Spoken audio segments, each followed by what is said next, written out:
Hi, Jeff. How are you doing? Hey, Milena. I'm good. How are you? Well, I cannot really believe that I'm saying this because I don't want to be the person who complains about the weather, but I'm kind of suffering under this heat at the moment. What is it like in the States? It's warm. But I mean, well, it's affecting me more than ever. Let's put it like that. Well, yeah, because can we make the big reveal? Because I'm pregnant. Yes. Wow. Ta-da! Congratulations. Well, 8 months in, actually. Wow. 2 more to go. Jeff, did you also just realize that this is episode 14 and we've started to talk about the weather? Are we running out of things to talk about? Last episode we're hosting together, Milena. At least before your maternity leave. I'm already getting a little sentimental here. Do I hear some tears welling up? Yeah. I truly had the very best time for those past 14 episodes, Jeff. Me too. Welcome, everyone, to our first episode. Jeff, are you there? He is here. Hello. Welcome, everyone. Hello? Is this thing on? Hello. Hello. This is my very first workout voice memo. Hey, Milena. Welcome to the show. Hey, Jeff. Hey, it's us again. Hi, Jeff and Melina. Milena? Oh, God, what's going on? I'm your virtual voice avatar. Also, meet my friend Jeff. Hi, everyone. Thanks for having me. Welcome back. Spot on. Hello, listeners. Hello, Milena. Oh, I see you are already pretty much into the sound of this episode. I truly am. It's my podcast control unit. Oh. Cleaning up. Dust. Clean room class number 1. Absolutely. Cleaning up. Me. Cleaning up. Cleaning up. Dust. Dust. Dust. Sorry. Hey, it's us again. Welcome back. Come on, Milena, get with the program. I'm Jeff Gustitis. And I'm Lena Outworth. Hi, everyone. Back to topic. Humidity and breast milk. From know-how to wow. The Bosch Global Podcast. So let's jump right in. And let's start with humidity. It can be such a relief when temperatures finally drop a bit during a summer storm. Oh yeah. Sometimes I actually crave one. When the air gets so muggy and you can just feel it in the air and you just start sweating without even moving. And then all of a sudden just the humidity is gone. Feel you. Yeah. Is it though? Question Jeff? Mark. I don't know. Because part of that rainwater evaporates. Sometimes you can see the steam.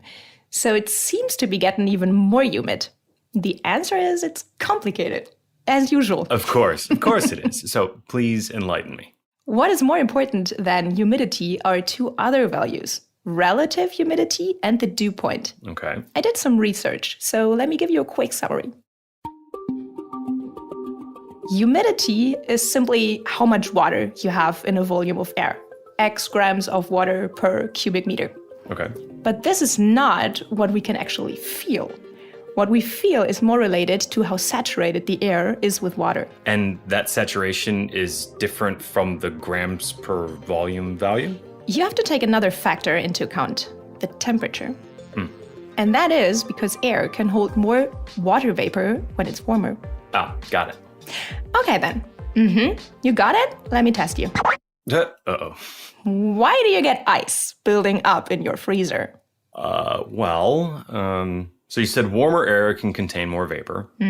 So when I open my freezer door, the warm air gets in. And then that's getting chilled by the freezer, and it can't hold that much vapor anymore. So I guess it's just the water vapor from the warm air then Ding, ding, ding, freezing ding, on the walls. Boom. It condenses and then freezes, correct. So there you have it. Relative humidity is very important. And when you have 100% relative humidity, you'll see water droplets form. Okay, that makes sense. So one last question about this. What is the relative humidity where it starts to feel really muggy and miserable? Is that like 70%, 80? That also kind of depends on the temperature. You can very well tolerate 100% humidity in the fall.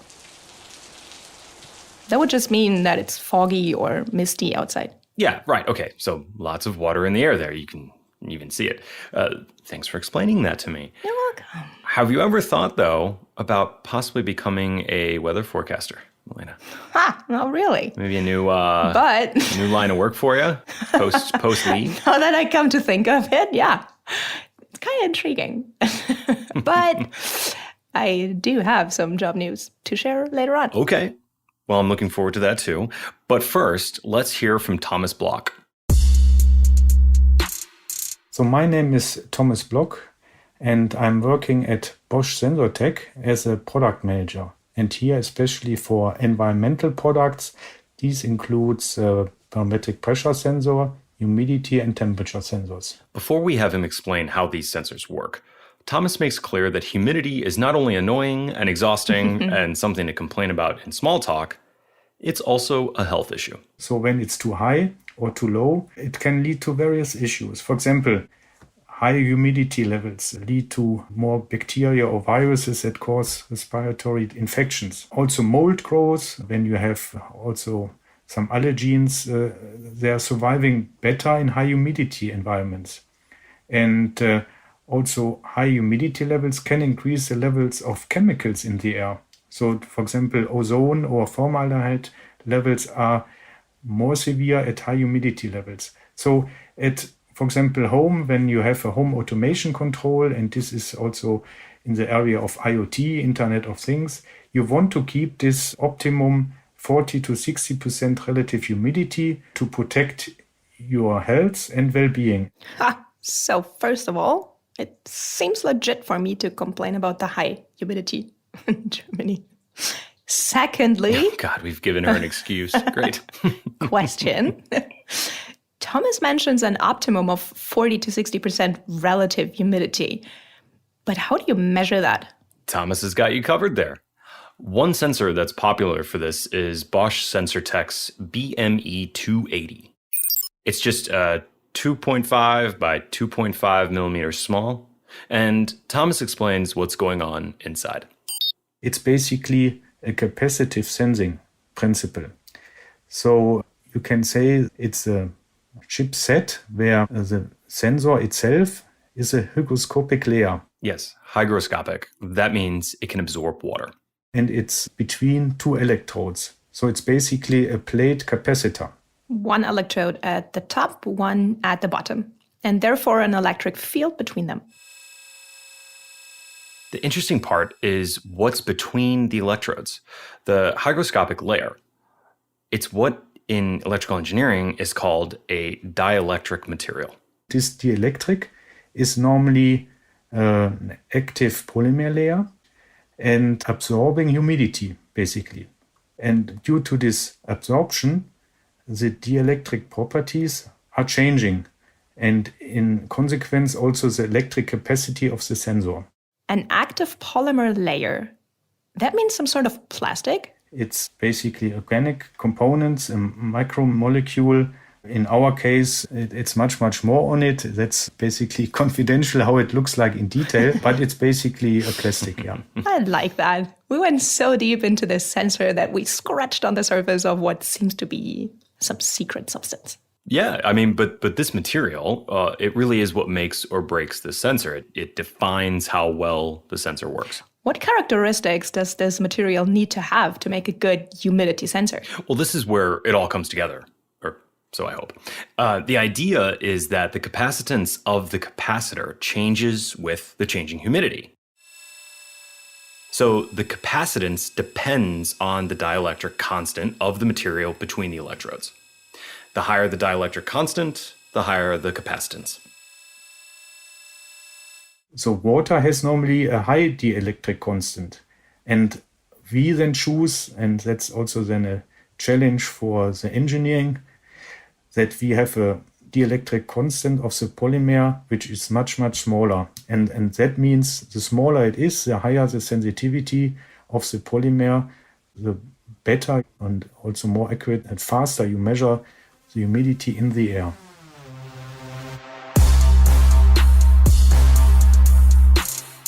Oh, that was quite a lot.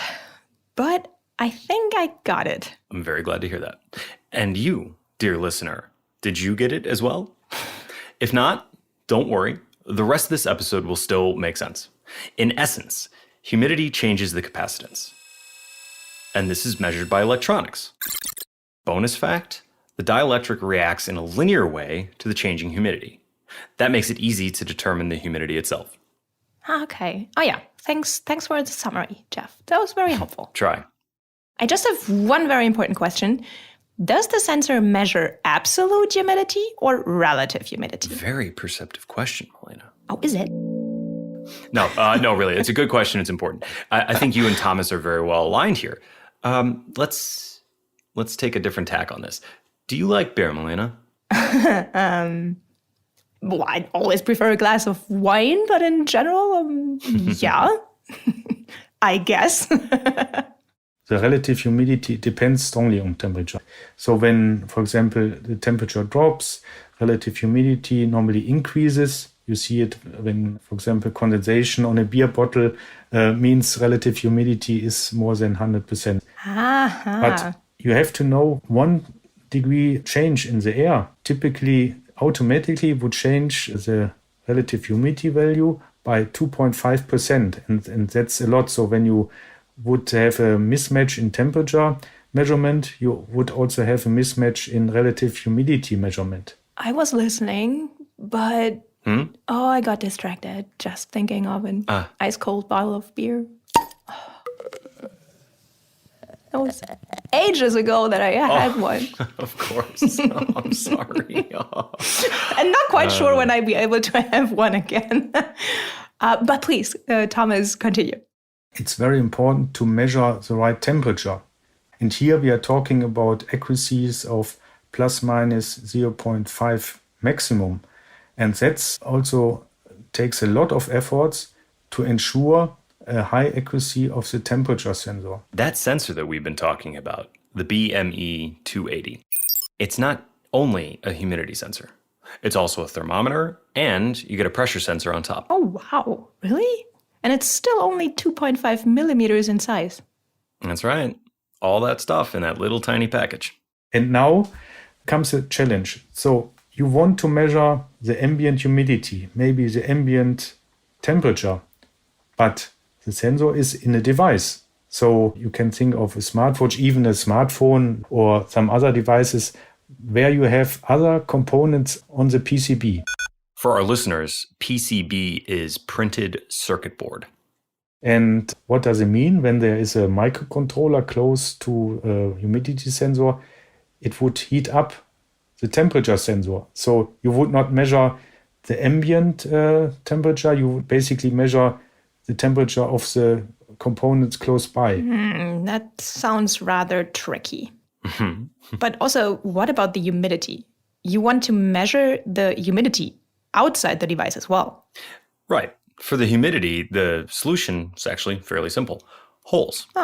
The sensor has a hole and the device needs to have a hole as well. Through the natural diffusion, the humidity will get inside rather quickly. And where that isn't enough, you can use tiny fans or micro pumps. But to get the temperature measurement right, you need a smarter solution. Literally. Also, Bosch develops some smart algorithm to really find out what is the ambient temperature outside the device. So, for example, measuring is now the microcontroller working and how much? The Bluetooth model, is it on and off?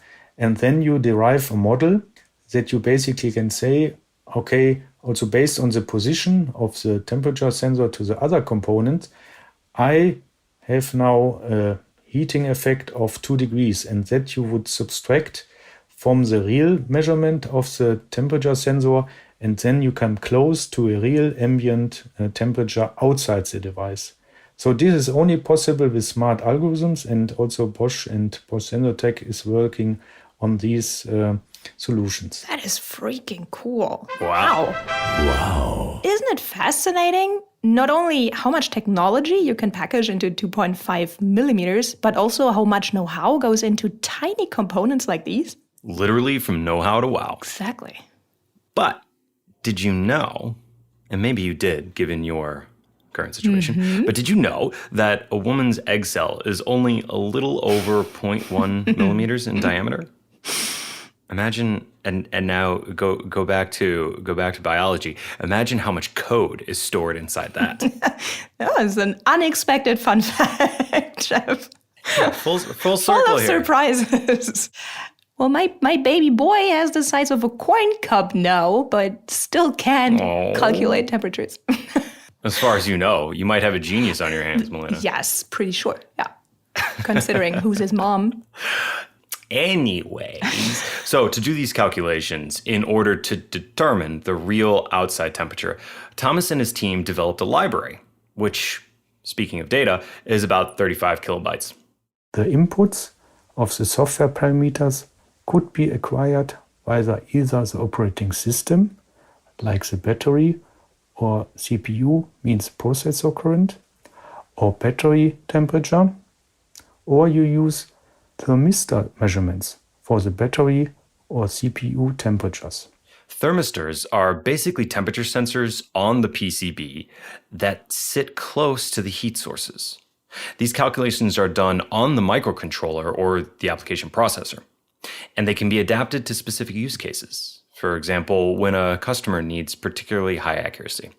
So this software can be adopted if you use more and higher accuracy thermistors. In addition, you have to take care of the position of your humidity sensor to be as far as possible away from potential heat sources. This is happening while the raw analog data coming from the capacitor of our humidity sensor is first processed on the sensor itself, on a chip inside the sensor called the ASIC. And the ASIC is a part of the sensor, not including the temperature sensor, but it also has analog and digital signal processing, for example. It has a AD converter. You have also calibration data memory, because when you calibrate it, you also store it on the sensor. And you have this communication interface, this digital communication interfaces like SPI and I2C.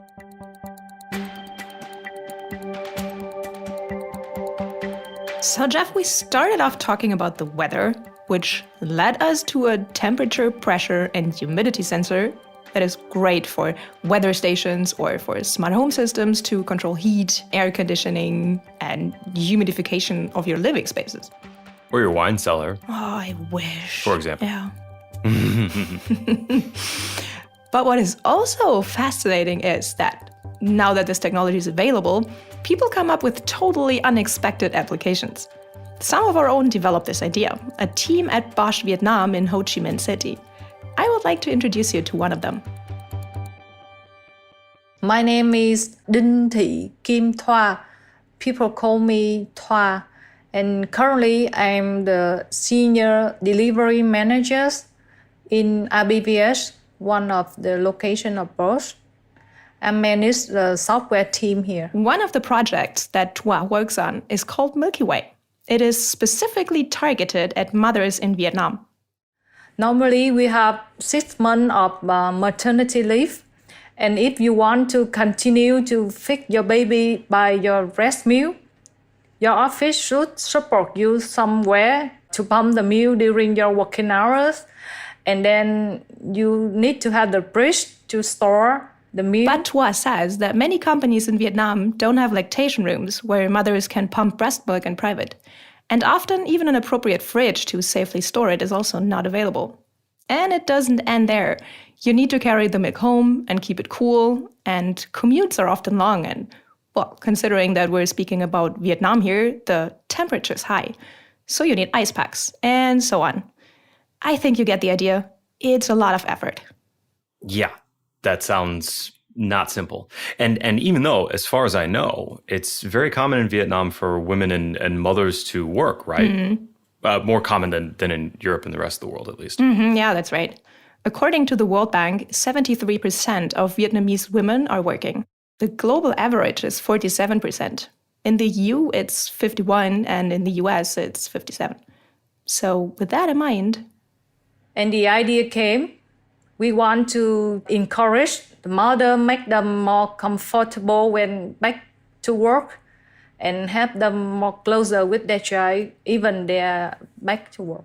Okay, so now what does that solution actually look like? It's basically a cooling box, almost like a portable mini fridge, but of course, made smart. And we try to integrate both sensors inside to monitor the temperature, humidity, and many conditions on the box. Then we deliver the meal from office to home. To emphasize this here, they created a delivery service. I suddenly understand the reference of the title of the episode, Milky Way. So it's basically a breast milk taxi. Yeah, but using a scooter with the sensor-equipped cooling box mounted on the back where the precious cargo is kept. Precious cargo, very nice. And they will come to bring the meal to home so that the baby will have fresh milk. But as a mother, it might worry you to have the milk handled by a stranger before it reaches your child. However, Toi and her team found a way to build peace of mind for the mother into the system. We have one slogan like, baby can't talk, but sensor can. Oh, that's great. So that's where the sensors play a crucial part. I love it. And it can connect to the cloud. And when the mother's sending the meal to home, she can monitor the information of the box to make sure that the meal is in good condition during the time it's transporting to home. I love it. It's basically like a modern pizza delivery service. I mean, I can see where it is on the map at any given moment, and I know it's on its way. Plus, in this case, you could also see how hot the pizza is. Or, well, how cool the milk is kept. Milky Way also detects whether the box is opened or handled roughly. And by the way, that's also something that our sensor expert Thomas talked about. One use case for the sensor is asset tracking. Usually, in not necessarily small coolers, but big shipping containers. If someone opens it, you can see it in the data. The temperature and the humidity will change. But most of all, you'll see it in the pressure sensor. When a container or a box is opened, the pressure drops. Okay, anyway, back to Milky Way and our Vietnamese colleague, Toi. Milky Way went through a pilot implementation, and Toi says they got only good feedback. The mothers who participated in the pilot would have loved to keep using the service. We finished the first phase of the project, and we are waiting for the next step to have the production, the mass production of the box so that we can continue to do the service. Oh, that would be really excellent. Couldn't agree more, yeah. As personally invested as I am in this, there are also many other ways Milky Way can potentially enter the market. The name Milky Way is quite fit with the project, but the box itself, you see, it will bring a lot of other uses because it is a cooler box and we can transport the vaccines or food. Oh, yeah. Oh, that is so cool, I think. We can use that, yeah. Because I think we all remember the news stories about how difficult it is to get vaccines distributed while guaranteeing their quality. Yeah. Something like the Milky Way box could potentially help there. Yeah, absolutely. And if we look at the bigger picture, I think Milky Way is a perfect example for how smart sensors can change the world. Well, the things that people do with sensors. We are in the world of the IoTs, so we want to manage things around us. And this is one of the use case that we prove that even is a cooler box, we also can manage and control it using our software. Yeah. And you see that we don't need to build something like totally new, like the sensors of Bosch are there, but how we use that and combine it and integrate it into a solution that bring the meaningful things to life. It's also innovation, and it can help people a lot. You know, we talk a lot about high tech on this podcast.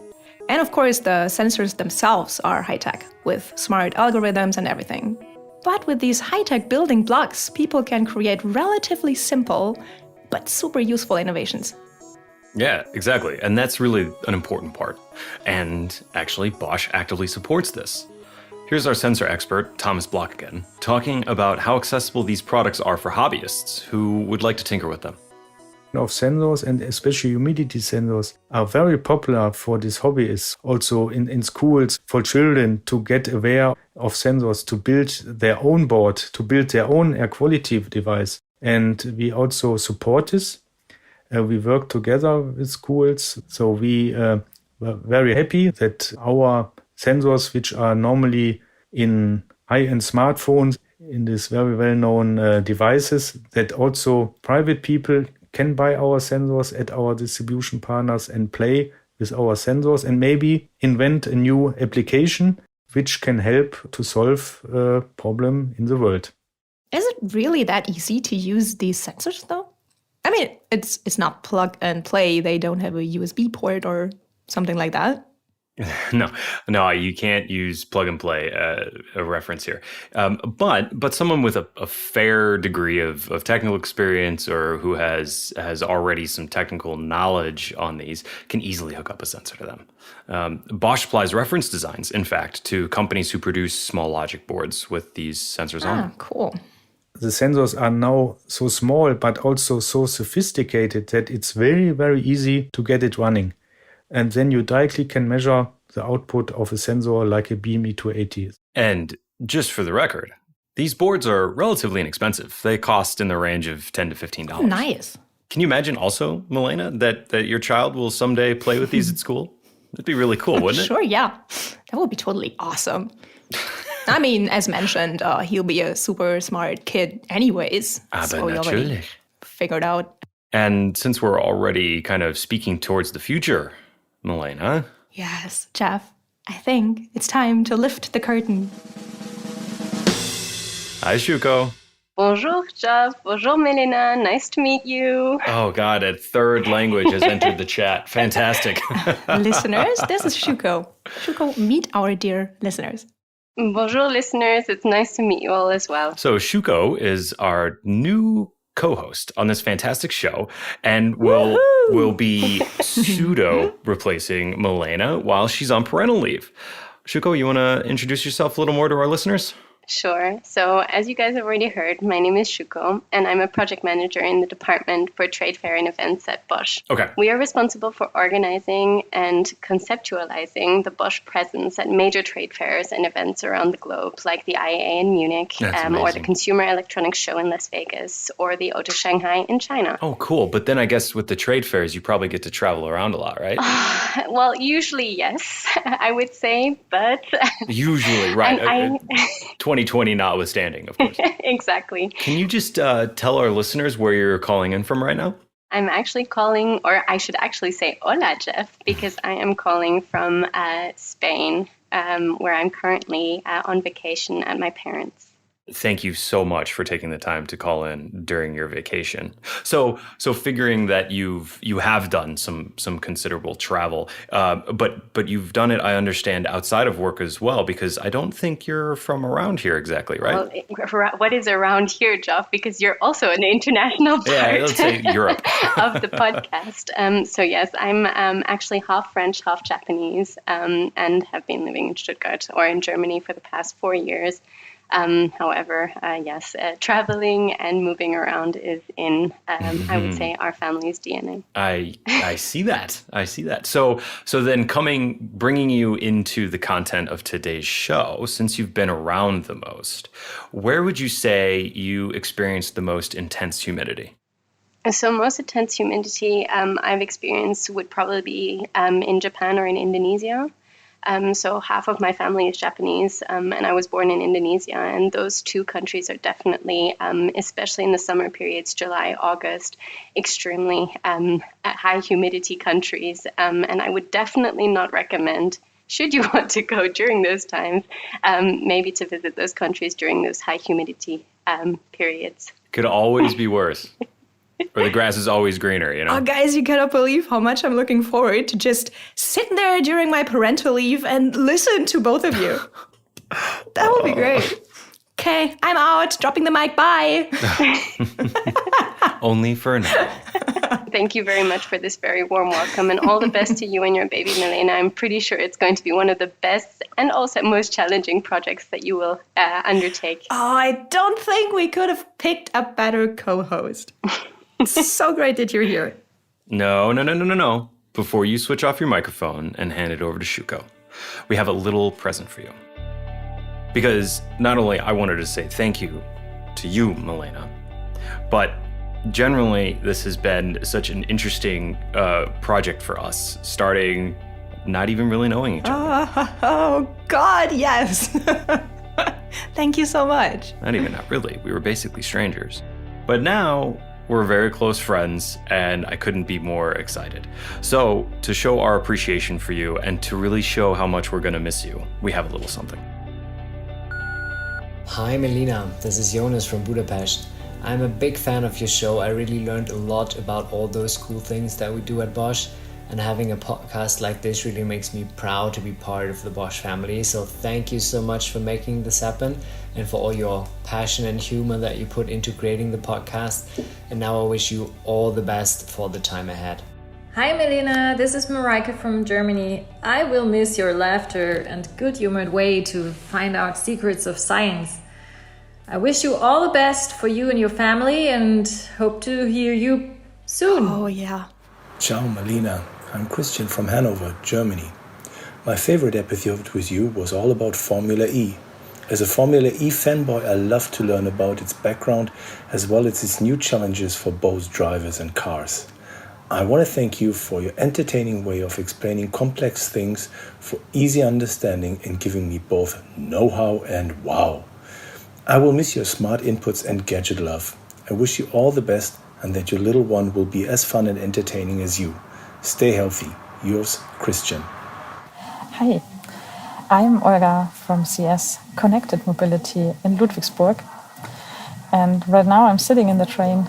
So sorry for all the background noises. But guess what? I'm listening to the podcast from know-how to wow. Oh, that's just great. The name is already pretty catchy and the topics you are having are so diverse and pretty interesting. The episode Why Cars Need Ears was eye-opening, or as I would say, ear-opening. And I agree, lockdowns changed the sound of our environment. So thank you, Milana, for your work, your passion and your voice. All the very best and hope to hear you soon.